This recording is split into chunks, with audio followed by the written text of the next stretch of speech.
Waar naar de huisdokter in de Westereen gaat, zocht zo'n kwad nieuwe gezichten. De 2 praktijken binnen oernaam door Goed Gezond Groep uit Meidrecht. Het is een familiebedrijf, met onder de roer Jacco Beker en zijn vrouw en 2 baan. De kar voor de praktijk in de Westereen is geen afval. En stond al een tijd ter overname en wij hadden een soort van idee van, nou, omdat mijn opa die komt uit Friesland, die komt uit Tjum. Dus we hadden een soort van romantisch idee van het leek ons leuk om dat er ook een keer te doen. En ja, wij willen gewoon doen waar we goed in zijn en dat is praktijk leuk maken voor iedereen die er werkt. Dat het gewoon goede, mooie, functionele praktijken zijn.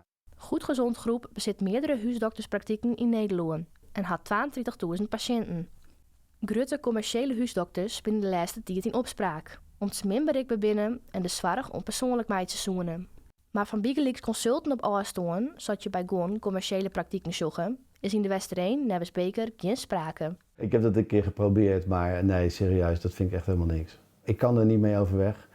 Want ik moet echt mensen gewoon kunnen lezen. Ik moet iemand zien en met dat zien, dus er moet interactie zijn. Het verste personeel van de praktijken bloot.